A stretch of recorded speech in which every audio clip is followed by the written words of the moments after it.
Perkenalkan, nama saya Ibn Semangat dari Prodi Teknik Informatika dengan NIM 2408243. Video ini saya akan menjelaskan tentang algoritma penjadwalan proses pada CPU di mata kuliah sistem operasi. Apa yang dimaksud dengan algoritma penjadwalan? Jika kita lihat dari arti kata perkataannya, algoritma merupakan urutan atau langkah-langkah dalam menyelesaikan suatu permasalahan. Sedangkan penjadwalan berkaitan dengan permasalahan untuk memutuskan proses mana yang akan dilaksanakan dalam suatu sistem. Dalam sebuah CPU, proses yang belum mendapat jatah alokasi akan mengantri di ready queue atau di ruang tunggu.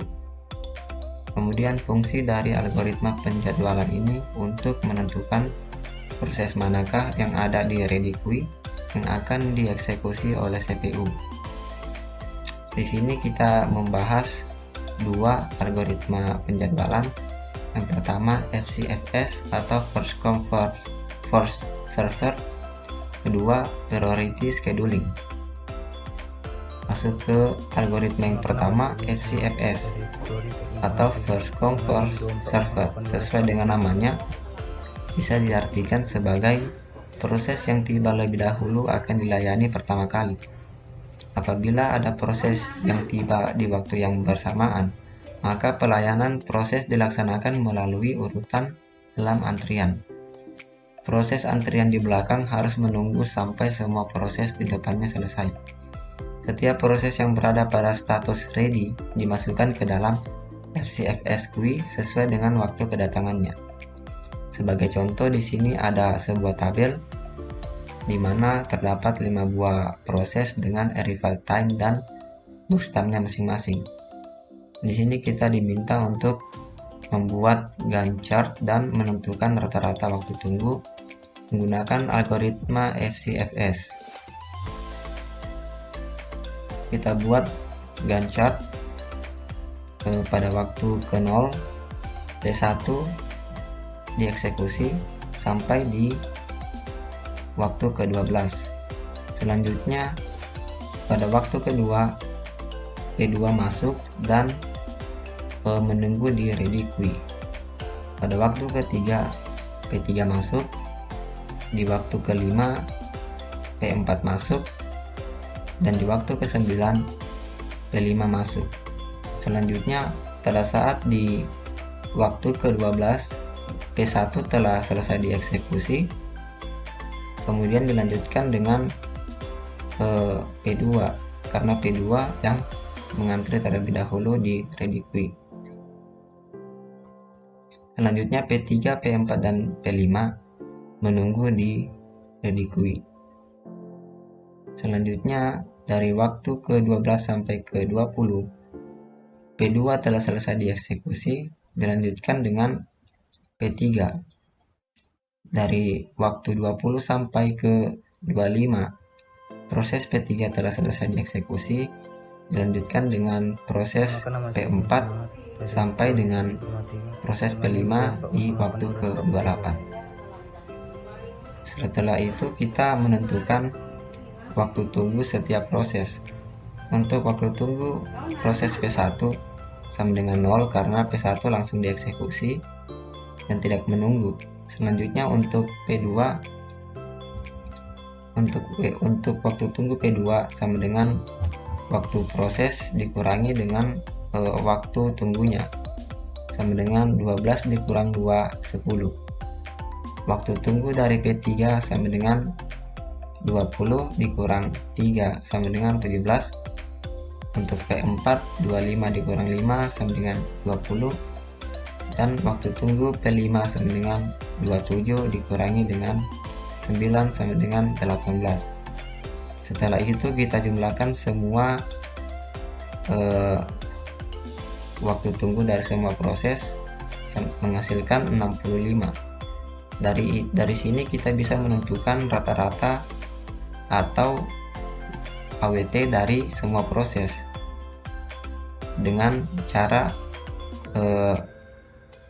jumlah semua waktu tunggu dibagi dengan banyaknya proses, sama dengan 65 dibagi 5 mendapatkan 13 satuan waktu. Kita masuk ke algoritma penjadwalan yang kedua, yaitu priority scheduling. Priority scheduling adalah penjadwalan yang mendahulukan proses yang memiliki prioritas yang tertinggi terlebih dahulu, karena setiap proses memiliki prioritas masing-masing. Nah, prioritas ditentukan berdasarkan beberapa aspek. Yang pertama, time limit, kedua, memory requirement, ketiga, file access, keempat, perbandingan antara burst proses dan CPU, kemudian yang terakhir, berdasarkan tingkat kepentingan proses. Kemudian priority scheduling dijalankan dengan dua cara. Pertama, preemptif, yang kedua non preemptif.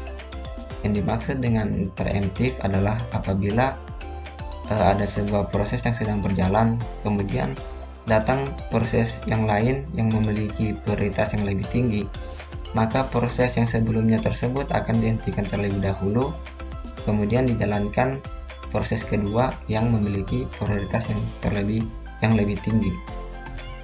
Sedangkan proses lainnya akan diletakkan di depan ready queue. Sedangkan untuk non preemptif adalah proses yang sedang berjalan tetap dieksekusi, sedangkan proses-proses lainnya akan diletakkan di ready queue atau di ruang tunggu.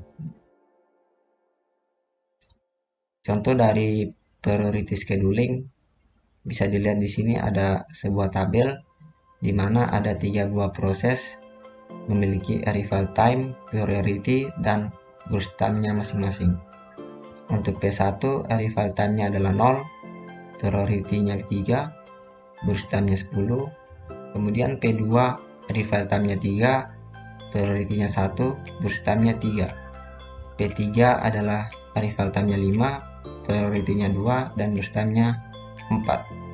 Bisa kita lihat di sini urutan prioritas proses dari yang tertinggi yang ke rendah. Bisa kita lihat bahwa P2 disusul oleh P3, kemudian P1. Selanjutnya proses P1 berjalan sampai ke detik kedua, karena pada saat di detik ketiga, pada saat di detik ketiga masuk proses P2 yang memiliki prioritas yang lebih tinggi daripada P1, maka proses P1 ini akan ditunda terlebih dahulu dan dijalankan proses kedua. Nah, sampai di detik kelima proses P3 datang. Nah, karena proses P2 lebih tinggi daripada proses P3, maka proses P2 dilanjutkan terlebih dahulu, baru dilanjutkan dengan proses P3 yang memiliki prioritas kedua tertinggi. Nah, setelah proses P2 dan P3 selesai dieksekusi, baru dijalankan lagi proses P1 yang tertunda tadi. Seperti itu. Selanjutnya kita menentukan CT atau composition time, TAT atau turnaround time, dan WT atau waiting time. Nah, untuk menentukan CT, kita tinggal melihat di waktu keberapa sebuah proses itu selesai dieksekusi. Untuk P1 bisa kita lihat di sini selesai pada di waktu ke-17. Untuk P2 selesai di waktu ke-6 dan P3 selesai di waktu ke-10.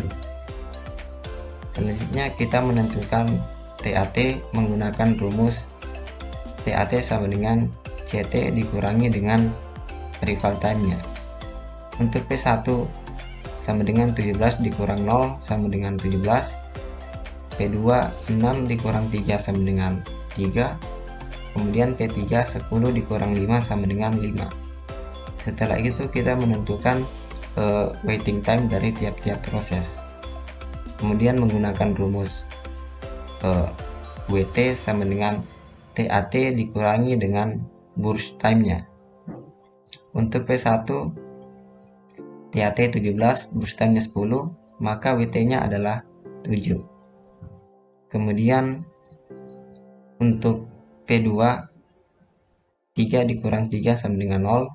Kemudian P3 5 dikurangi dengan 4 sama dengan 1. Nah, dari hasil tabel ini kita bisa menentukan rata-rata dari tiap-tiap proses tersebut. Nah, untuk rata-rata dari TAT, kita bisa menghitungnya dengan menjumlahkan seluruh proses dibagi dengan banyak prosesnya, yaitu 17 ditambah 3 ditambah 5 dibagi dengan 3, kita mendapatkan rata-rata TAT sama dengan 8,33. Begitu pula dengan untuk WT-nya, kita mendapatkan rata-rata 2,67 satuan waktu. Sekian apa yang dapat saya jelaskan, semoga bisa dimengerti. Apabila ada kekurangan dalam video ini mohon dimaafkan.